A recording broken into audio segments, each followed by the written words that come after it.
Cool. All right. So welcome everyone to today's edition of our UX writing and content design meetup. It's really great to have so many faces. I feel like I recognize a couple of, well, not faces, but names. And I feel like we've got a couple of new joiners as well. So lovely to, yeah, to get a good mix. All right, so quickly just in the beginning, we are the UX Writing and Content Design Meetup. That's Lara, Tam, and I. We're all based in Switzerland at the moment. And due to, or thanks to Corona, we've gone international. And it's been a huge experience for us, and we've gotten to meet so many great people. And I don't think this meetup would be even half as big if we were still, if Corona hadn't hit. So yeah, great to see so many international friends joining in. Also, quickly in the beginning, we are volunteer run. So we do depend on like sponsors and individual supporters to make these events happen. And if you do enjoy our events, please consider buying us a virtual coffee. We have a Ko-Fi page, which will be posted in the chat by Lara and or Tam right now. And you know, we're even happy with just a coffee of $2. So yeah, we'd really appreciate any sort of donation there. And second thing, very important, we're always looking for speakers. So if you feel like you have anything to say, any topic that you're enthusiastic about in the UX writing and the content design world, please feel free to reach out to us.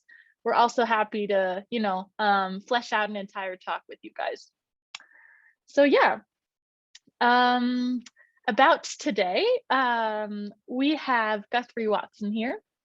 Guthrie is head of design at Kinto, so he leads a team of designers, and he's got quite a lot of experience when it comes to how to write copy for you know, user experiences. And today we'll be focusing on mobile experiences.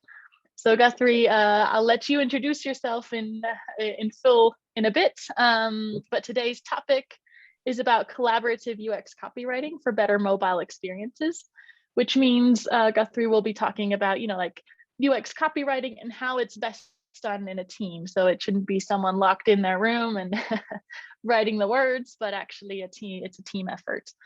He'll also dive into why the end product is always higher quality when we do copywriting this way or UX writing this way.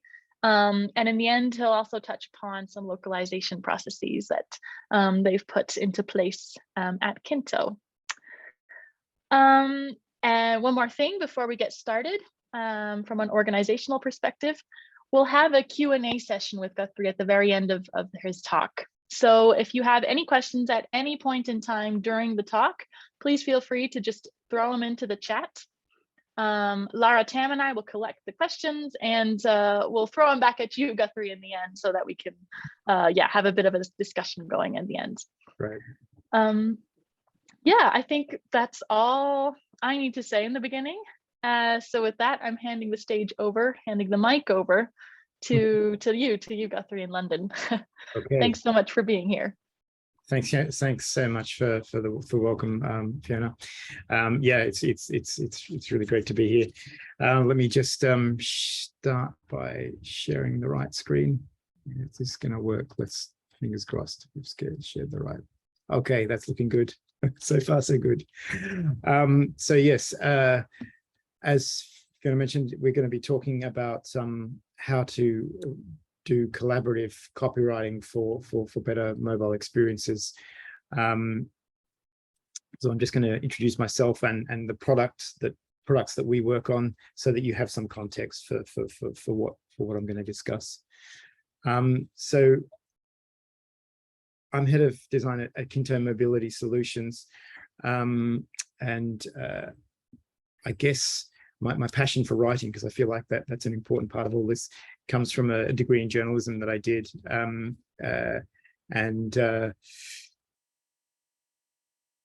you know, I was, although that's not a big part of what I do now, I do try and facilitate well-written copy in experiences. I spent a lot of time working in the design and advertising space, where copy is really important, and you have some some very well paid and very well known copywriters. It's a different criteria, obviously, to product, but it is nonetheless something that I spent a lot of time working with and looking at. And then I moved to Faxi, which is the startup that I was part of for some years.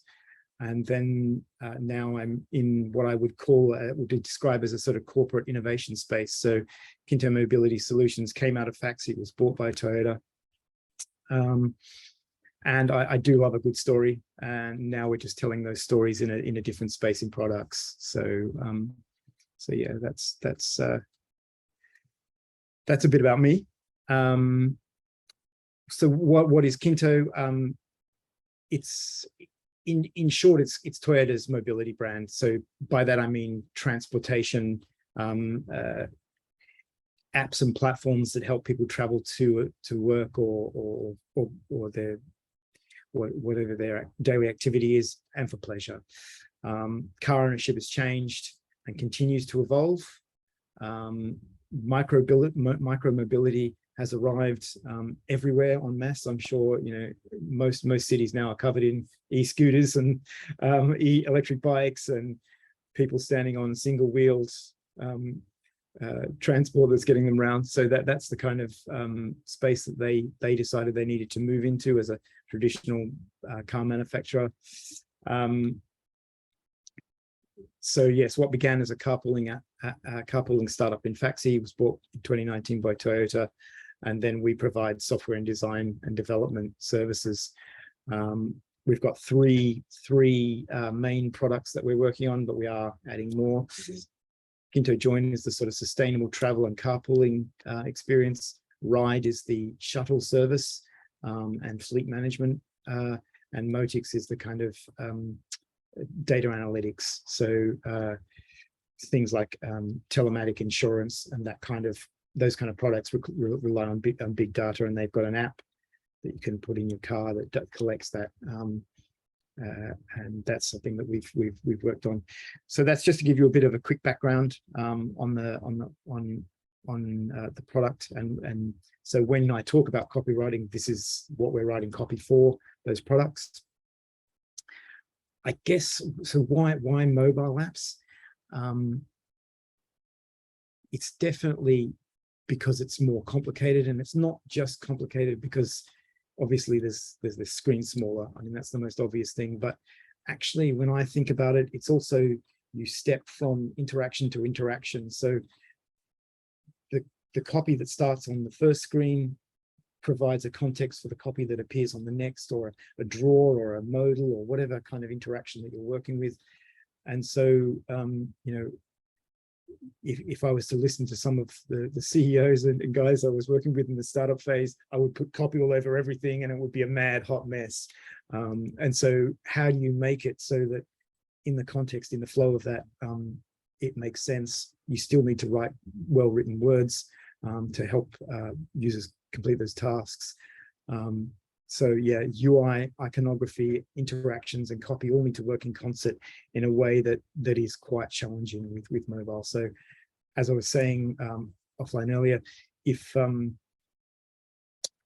get it right in mobile, then you're going to have a much easier time when you come to desktop. There is a real pattern of kind of laziness if you've only worked on desktop facing spaces, which I'm sure none of us have at this stage. But for some of my UX designers, I definitely see that creeping into some of the work. So that's why I wanted to look at the mobile experience. So why did we come to collaborative copywriting? I mean, there's a sort of a bit of a how, and then there's a why we've done it. We started originally, obviously, as anyone who's worked in a startup, I was the sole designer. I was writing the copy, and when I arrived, it was struggling to understand how the app worked. So immediately I could make improvements. We we added Localize, which is a translation platform, which I'll, if I get time, I will definitely talk about later. Translation and localization process. We couldn't have made a better decision, much better than anyone who's ever had to work with spreadsheets to manage translations. It's a hair-pulling exercise, and the devs won't love you. Initially, with those translations, we were using market representatives in a sort of startup mode, or a local agency. They weren't super great, but they were what we could afford at the time, and it worked okay. So that's the sort of context for how we get to it. And then, as the business grows and Toyota becomes interested, and we go through that process, we start adding designers. And the demands to make better experiences and add new features starts coming. Or can you make it do this? Especially when you're trying to sell something, you want to add new features and show how well you can work together. And so we're thinking, okay, who can we get to write the copy that's not us? And so we looked towards the content sales and operations team. There were more of them, and they were writing copy for other things. So we thought, okay, well, that's got to be it. What we obviously just didn't bear in mind when we did that is we didn't give them any instruction. So that's on us. And until you've kind of done that, or unless you have someone else to tell you that, you're not going to know. And what became really abundantly clear was they didn't have the context and the experience to understand what they should be writing and how they should be writing it. So there was clunky phrasing so the English was good. They weren't native English speakers. The English was good, but still there wasn't this understanding of what they were doing, what the task involved, how it was different from sales and marketing or presentation copy or any other kind of copy they were writing. So yeah, it didn't address the user's needs. It was sometimes very sales focused, and I just realized, oh, we've got to stop this before it gets worse. We had a few things where I saw things turning up, and I was like, oh no, this can't be the way forward. So we needed to take back control, and collaboration was the way we did it.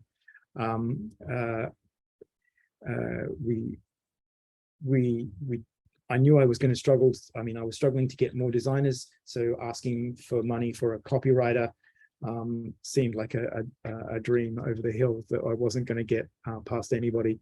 But what I did have was a team of UX designers and researchers. So we came up with this model of collaborative sessions based on the design sparring. I don't know if anyone's ever done any design sparring before. Maybe you have. It meant that we could capture feedback from the team. We could focus on the copy and design, and we could make sure that it was on brand. So that was the sort of basis, and I'll take you through specifically what we mean by this sparring, because I think that's important. If anyone's ever worked with a sparring session, this shot on the side here will give you some, it might be familiar. It's a whiteboarding. It's FigJam in this case. There's comments, there's sticky notes, there's all the things you'd expect to see in a sort of a session that you'd have. So we'd have these half-an-hour sessions where we'd show a flow, a new experience or an iteration to the team. For the design sprint sparring sessions, it was with developers and sales, and a small, 5, 6, 7 people, but across the business. So we were looking out to get more eyes from more different perspectives. Typical kind of format: what works well, what needs improvement or changes, and most importantly, are there any questions? I mean, these are the sort of key critical things. You'd spend roughly 10 minutes on each, discuss it through as a process, so that you're really clear what someone meant. It's not always clear when someone's trying to type shorthand into a post-it note on a whiteboard that they've got the message across the line. So you definitely sometimes need to go, what did you mean by that? So I'm sure you guys have had those collaborative sessions with those whiteboards, and you never quite have enough time to write into them. So yeah, so that's part of it. but for me, the most valuable part, and this is true of the design sparring sessions as it is of the copywriting adaptation of it, which is if you don't understand something, asking and really digging into that. What don't you understand? Why have you done it like that? You know, is there, what are you trying to do? How can we make that better? For me, the copy the team developed out of these processes is only as good as the time they spent asking the questions in that last part of the section. So that was important. There's a great summary of this on the Atlassian website, which is about design sparring in their playbook. I think it's one of the best I've read. I've read a few of them, so I recommend that if you want to look into that a bit more. How are these sessions similar and different? Part of it is about the questions you ask as we're looking at the copy, and part of it is the focus. So the focus, as you can see here, is on the words, and this is me scribbling on one of our sessions. I'll go through in a bit more detail in a minute. Key questions are: is the copy right for this part of the experience? How can we explain it using less words? Sometimes words aren't the answer, and so there's always this kind of tension, this pull between what gets designed in experience and what words you use. Mobile, as I say, there is a challenge both in economy of space and also in the flow of the experience. Are those the right words? We've picked a couple. Are they the right ones? Seems really obvious, but you know. And does the copy help the user achieve their tasks? Because we might have used words that describe things well. Excuse me, I'm just going to have a quick sip. Very hot and a bit parched, I have to say, here in London. So yes, so does the copy help the user achieve their task? Really vital part of any activity we do. So I wanted to go through just how we do some of these things in a little bit more detail before I move on. This is a snapshot of part of my scrawlings and some post-it notes. For me, I'm a drawer, so as a designer, I love to draw. So this is just how I prefer to do it. But it's so much quicker to just scribble and say, do we really need that copy, or could it be something else than to write reams and reams into a post-it note? So I'm not instructing the designers at this point. It's not about solutions, but it is about questions. So do we really, you know, in this experience, we're talking about the shifts that you've assigned for yourself so you can better match to find better carpoolers. Do we need shifts written everywhere like we have here? Maybe not. And if we do take them away, then what do you replace that with? How does the UI change? What copy would better support it? So it's really about sort of trying to get the whole team focused and thinking. So we have our team of 2 researchers, 3 UX designers, and myself, and we all sit around and we really poke at the words that we have on screen and try and come up with the best. None of us is necessarily a copywriter, but between us we do come up with better written copy. Which is not to say some of us can't write reasonably well-written pieces of text, but it doesn't matter whether you can or can't. You can always ask a question. You can always probe and really draw out what needs to happen to make the experience work well. I don't know if you've ever worked together in this way, but this for us is a solution while we wait for the business to grow and for us to be able to hire a copywriting resource. So which brings us neatly to what makes good copy for our product. I think you've already seen some of the things leading up to this. I just wanted to go over some of the principles that we use and summarize those. They're going to be some things that are really obvious and what you've seen before. Obviously, it needs to meet that base criteria of what makes good UX copy. Things like it needs to be task focused and clear. It needs to meet the tone of the brand. I'm not going to go through all of them. Obviously, you guys, if you've worked in this space before, you know what those things look like. But that's the kind of basic elements. That's the foundation. And then for us, because we have 10 markets looking at our product, will it translate well? Space is definitely an issue for mobile, for things like German. But if you need to take up that space, then how do you change the UI? So there's kind of that conversation that goes on. Doesn't meet the goals of the business. That's always critical. We're not writing and designing into a vacuum. It's got to work for the business as well. And lastly, and this is something I've come to over the last 6 months, is that it needs to be based on expertise and not opinion, because everyone can write, but for this particular UX copywriting task, there's experience and understanding. There might be technical understanding that you bring to it depending on the product you're working on. So for some products, technical language is important. Particularly for we've got a data product that I mentioned before, Motix.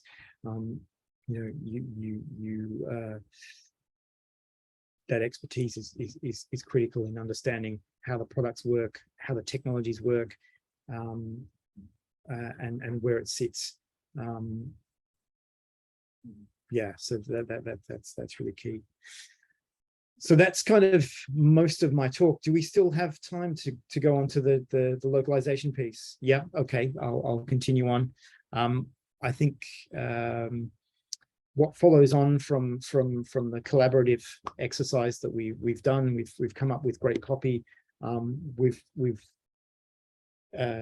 sort of workshopped it, and it's got to get out to the product. And the way for us it gets out to the product is through Figma and then Localize and our translation agency. So the way that works for us is that we have the plugin for localizing to Figma is really so simple.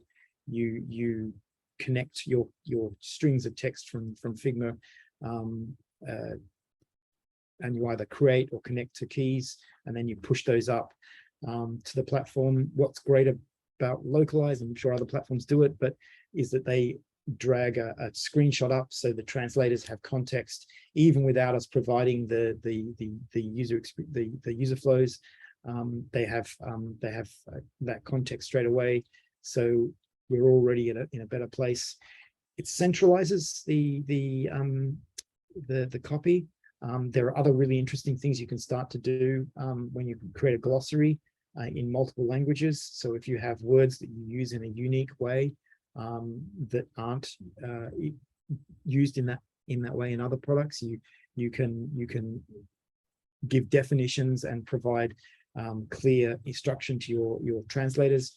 This is the word that we'd like you to use in German, in French, in Italian for this in this instance. We have some real challenges with our product, with commute, which is a word that doesn't exist in many other languages, which for us is just the act of traveling to and from work. But as we found with Italy and with Germany, it's really not a thing.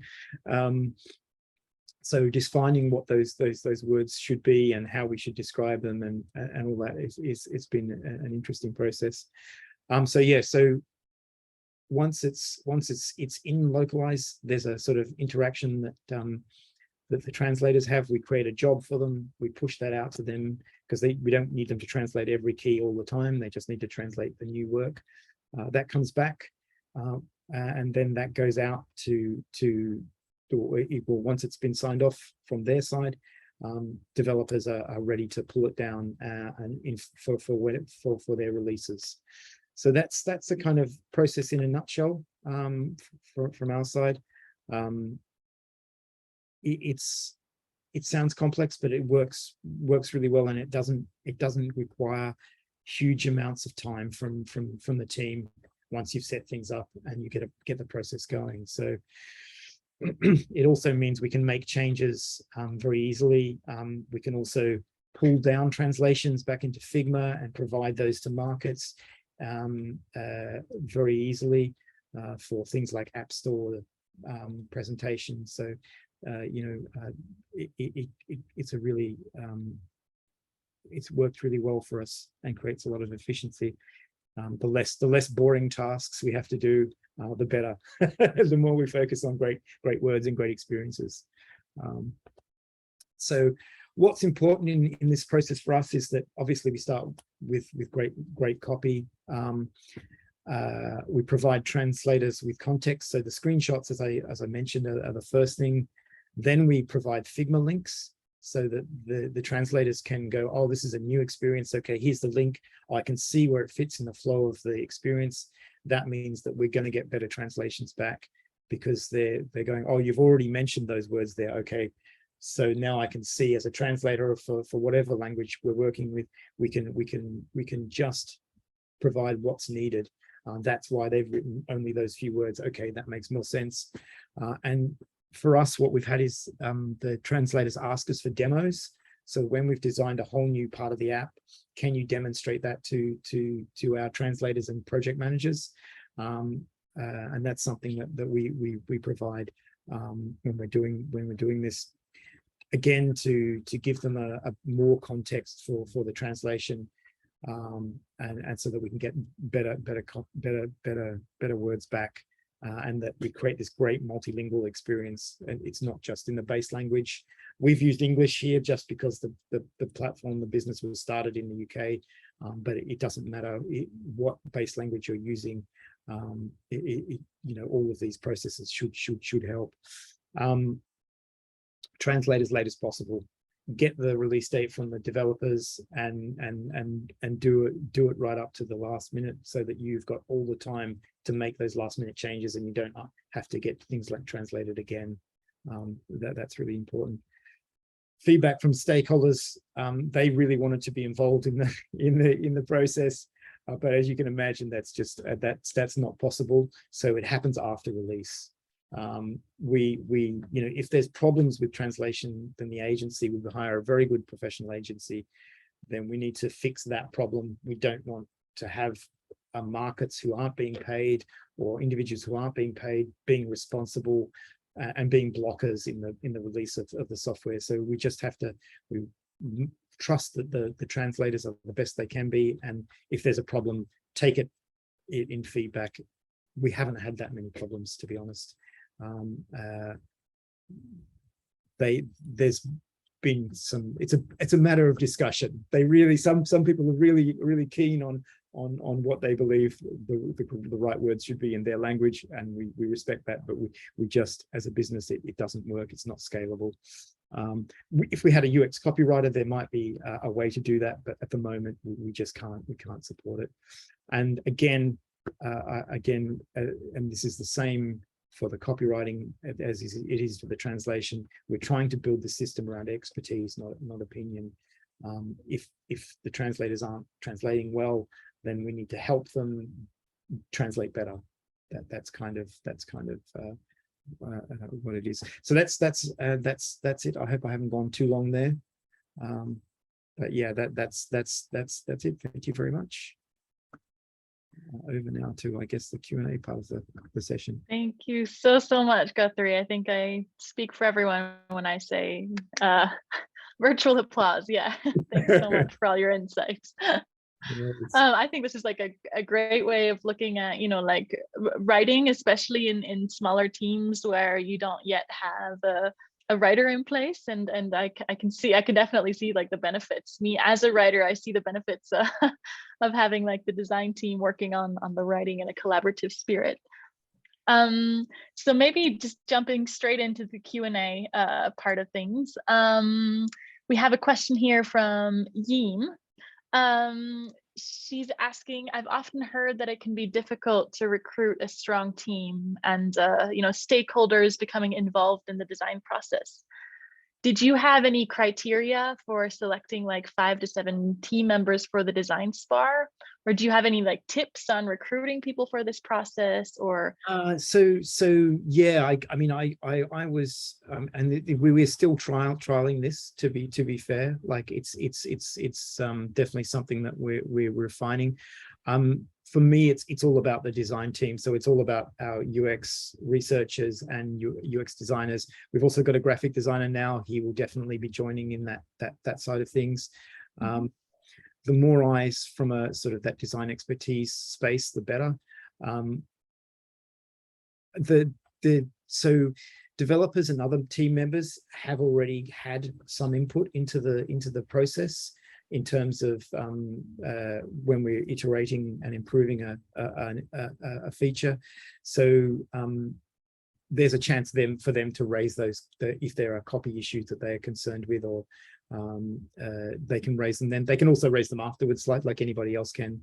But for us, it helps that we're already working in that space, and so I think that's why that's where I'm at the moment. That may change, but that's the sense of it. There are some people on the team who we hired this guy to cover maternity leave, and I noticed straight away he was picking up grammatical mistakes and writing just better copy. I was like, fantastic, we've got another writer on the team. So it's not his job to do the writing, but he just writes well. So you straight away, I'm like, great. That creates a nice mix between those. Yeah. I've got another designer who's an illustrator, who's definitely not a copywriter, but he will pick up on stuff in those sessions and go, I don't really understand that, or is that the right, do we need words here? So yeah, I think that I've kind of deliberately limited it to just the design team for that kind of, so that we have that focus of expertise. But there's enough of us to give some alternative views on it. And also the teams are working on different products. So someone's working on Ride, someone's working on Join, someone's working on the Motex or project side of things. So we're not eyes on those experiences all the time. So when one of us calls those sessions, you're often seeing something you've not seen before. So it works, I think, for us at present like that. Yeah, maybe I can just take one question here that kind of goes in the same direction. Maybe you've already kind of touched upon it. So speaking of like interdisciplinary team, right, when doing these design spars, why is it important to involve the developers in these sessions? Or like, do you have a concrete example of, when it was useful or helpful to have them present as well?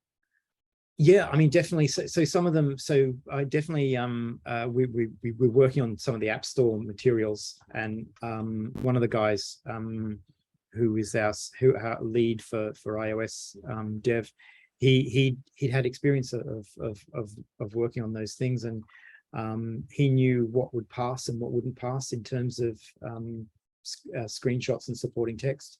So he would definitely, I remember a few occasions when he would provide feedback and go, that's just not going to work, you're not going to get that through.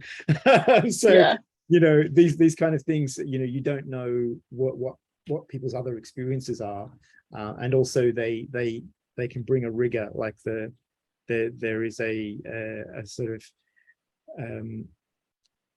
a rigidity that has benefit from a development side.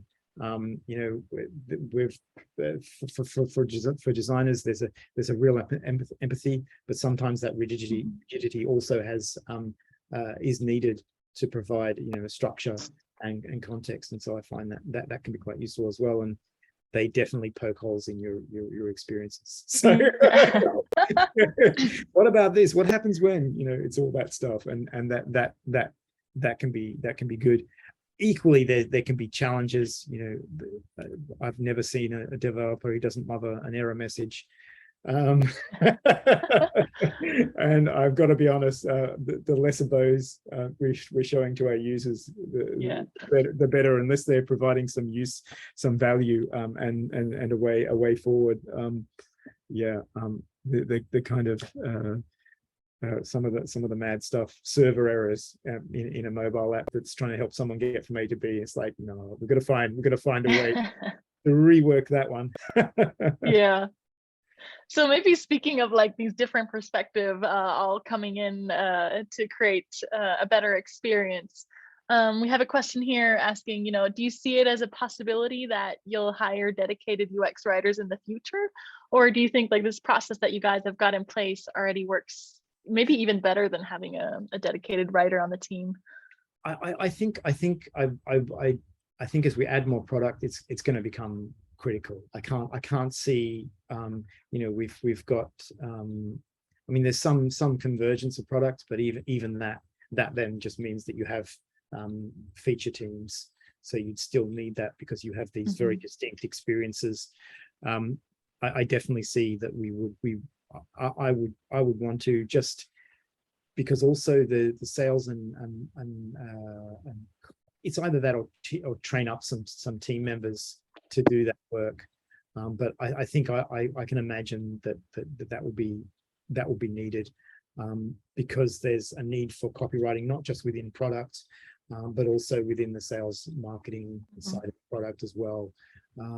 Presentations definitely need a good copywriter in some cases. We're definitely trying to catch that before they go out and rework some of that material. So but I still think I actually think that I would hope that we use this sparring session process together with any new copywriter, so that they would have those sessions with, so for instance, our markets. So they might have a session with, hey, we're going to change the experience, we're going to change some of the copywriting, get the French, the Italian, the Spanish teams in and go, hey, what this is what we're going to do. What do you think about this? Are there any recommendations you can make for making sure that the language works here well, that we can take to the translation agency when we push it through? Those kind of things.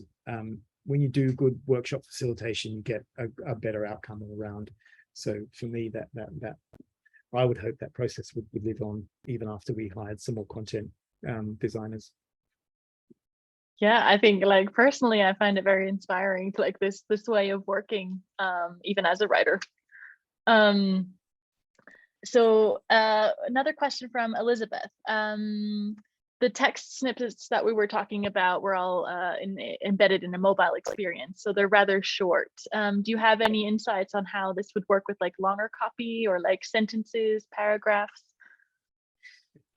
Yeah, so definitely. So some of the onboarding screens have longer pieces of text. It's definitely challenged some of the designers when they're looking at, so for instance, terms and conditions. We have this need in our applications to present those and consent pieces of work, and they're definitely a challenge. But I think I've seen improvements in the guys, the way they address those and the way they look at those solutions, and they don't just take the recommendation from engineers, because the problem is if we don't design them, the engineers will just fill a gap. They're quite creative. Then the guys that we've got, so they will just go, oh, I need to do something, so I'll just do it, and then we look at it and go, we didn't write that. Who wrote that? Or who's done that? And then we've got to kind of revisit that work. But yeah, it definitely works.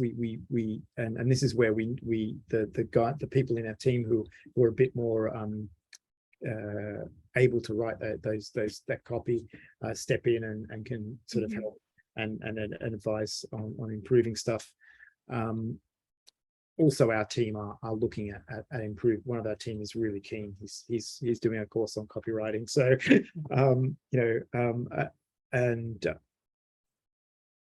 yeah, I think that I can see in the results already. So his English is quite good, but still, when he was writing copy last year, it's okay, great. But now that he's engaged more and more in the process of it, and we've done these sessions for quite a lot now, I can see the change and the improvement, and it's like, oh, this is not the final thing, you know, we'll work on this, but already it's better. Even before we start, you know, refining it, it's already producing better copy. But I think the demands for our team will get more, so I can't see them having the time to really spend solely on copy, and a dedicated resource would be important. Absolutely. Maybe in terms of the sessions per se, we have a question here on how do you create like a safe space during these sessions? Like, how do you ensure that the exchange is useful and collaborative and doesn't really tear someone's work apart? Yeah, for sure. So I think it's definitely down to the facilitation. So I did the AJN Smart Design Sprint course, and that has some great approaches to facilitation.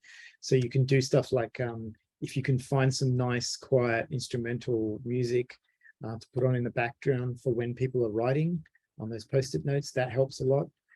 It just makes the whole thing feel a little bit less sterile. You definitely need to repeat that, you know, what you're looking for at each stage, and reinforce that. And that needs to be learned, and then it's definitely a bit of a challenge. Outside of the design team, they struggle with facilitating those sessions. And it's the kind of working together silently kind of model that's straight out of Lean UX. That's kind of, you know, I think when you do this over and over again, as we have been doing it, I think it becomes easier as well. People know that they're not being, that it's just about the questions. I think also I really push hard back against solutionizing in those sessions. Oh, we should write it like this, or we should do, you know, like that's really not what you want. You want people to question and go, is that the right words? You know, sometimes there's a call for some stuff that's marked up. You know, can you suggest some other words for that? So the designer will come with already kind of things that they know aren't right, but they want some suggestions for. And everyone, like, because we're talking about our design team, there's already a level of that kind of empathy going on, so we tend to tread fairly lightly anyway. But yeah, facilitation, yeah. Maybe this is a similar question from Yim again. So the emphasis on expertise is valued more than opinions, basically. That's something I think I also very much liked. Has your team conducted any quantitative or qualitative research methods or studies in order to measure the success of this collaborative process? Or how do you go about like this expertise over opinions? So we have we've been expanding our research capabilities. So this year we started doing a lot more unmoderated testing, and my recommendation to the team was to put copy in front of users as well, not just experiences. So that is definitely going to start happening.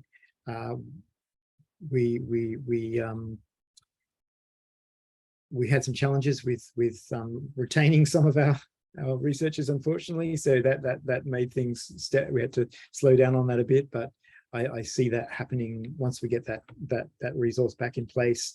We're definitely going to look at doing more copy tests. The unmoderated stuff is happening. Is those platforms are only providing better and better service. I think we were using UserBrain the other week, and like literally half an hour after putting a test up, we had results back. So when you can get stuff back that quickly on copy or experiences, then you can see that, you know, there's no roadblock to putting stuff into sprints. So yes, we haven't done a lot of it so far, but we are definitely going to do more copy tests for sure. It's important. And it definitely, like the dev team respond really well when you present research back to them. That's something we've seen a lot of. So Dovetail is another tool we're using to try and summarize that, because we have in the past just presented them with, here's a document we wrote, no one reads it, but Dovetail really nicely summarize, and you can watch the video snippets, and that would be a way in which we could present that research back to them and give them the context. And as I say, they're responding really well to that. So that would help reinforce the idea of, oh, we did some research, and give it that authority. We're not just making these things up ourselves for no reason. We did some testing. Absolutely. Just a quick question regarding with user testing. Mary's asking, oh, I think, Lara, you've already answered, but what platform was used for the user testing? Do you have a recommendation there? Yeah. So definitely, for us, UserBrain, there's some things that are missing from it, but you know that you can't beat that speed. We were looking all the time for new tools, so it's definitely a challenge. But it's also a really active space, so there's loads of research stuff happening. It's only getting cheaper and faster and better, and more segmented. Like there's research, finding rare participants is now its own platform. Respondent, who knew? But we discovered it. There's definitely I recommend. We've been using Hello Ping Pong for a while. They are going to add unmoderated testing to their suite of tools, but it's not there yet. So we still need to have other tools. All right, I think I have 2 more questions, if that's all right, and then we'll call it a wrap for today.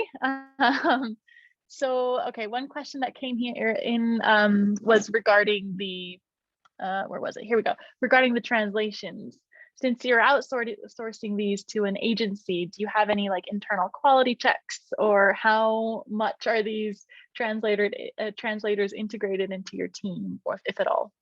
Yeah. So we went through I went through a process to find the agency. And we definitely needed to improve the quality of the translations. We were using a small local agency previously that had only students from the local university, and that's fine. But actually, what we have now with our current agency is in-market individuals, that do the translations. So they can be as close to us as we need them to be. As I say, we can demo direct to translators if we need to.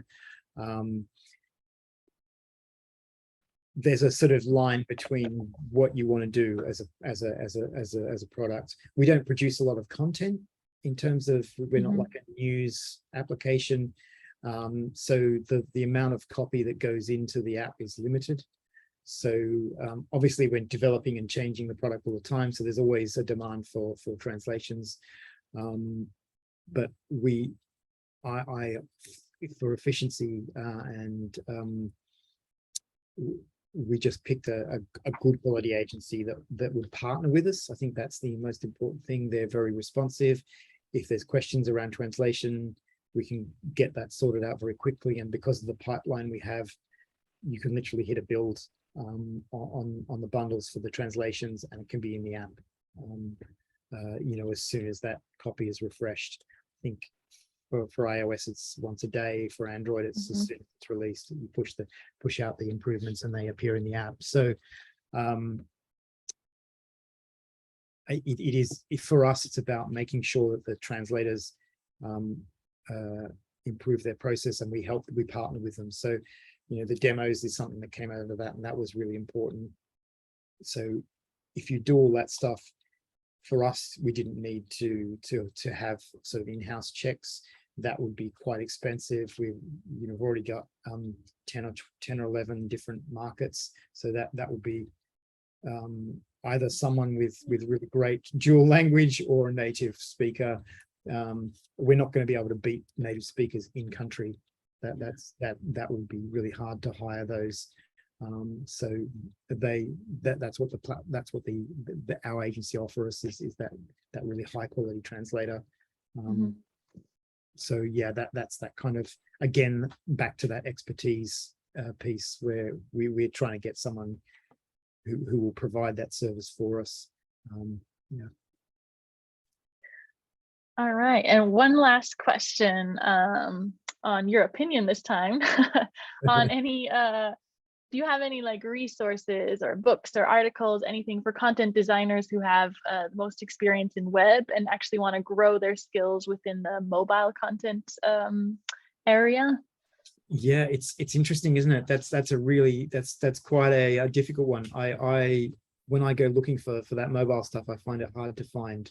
So yeah, I'm using Medium for a lot of articles. You're starting to see more stuff turn up, but yeah, it's definitely a challenge. I have looked around and I haven't found anything definitive on that for me.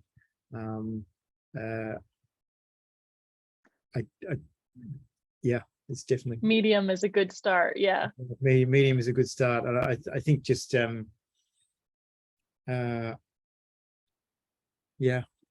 No, I'm afraid on that score I'm out.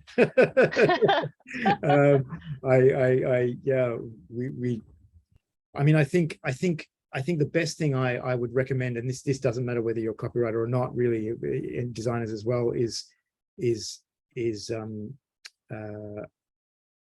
do the on the ground stuff yourself. Like, go into apps and see the way they're written.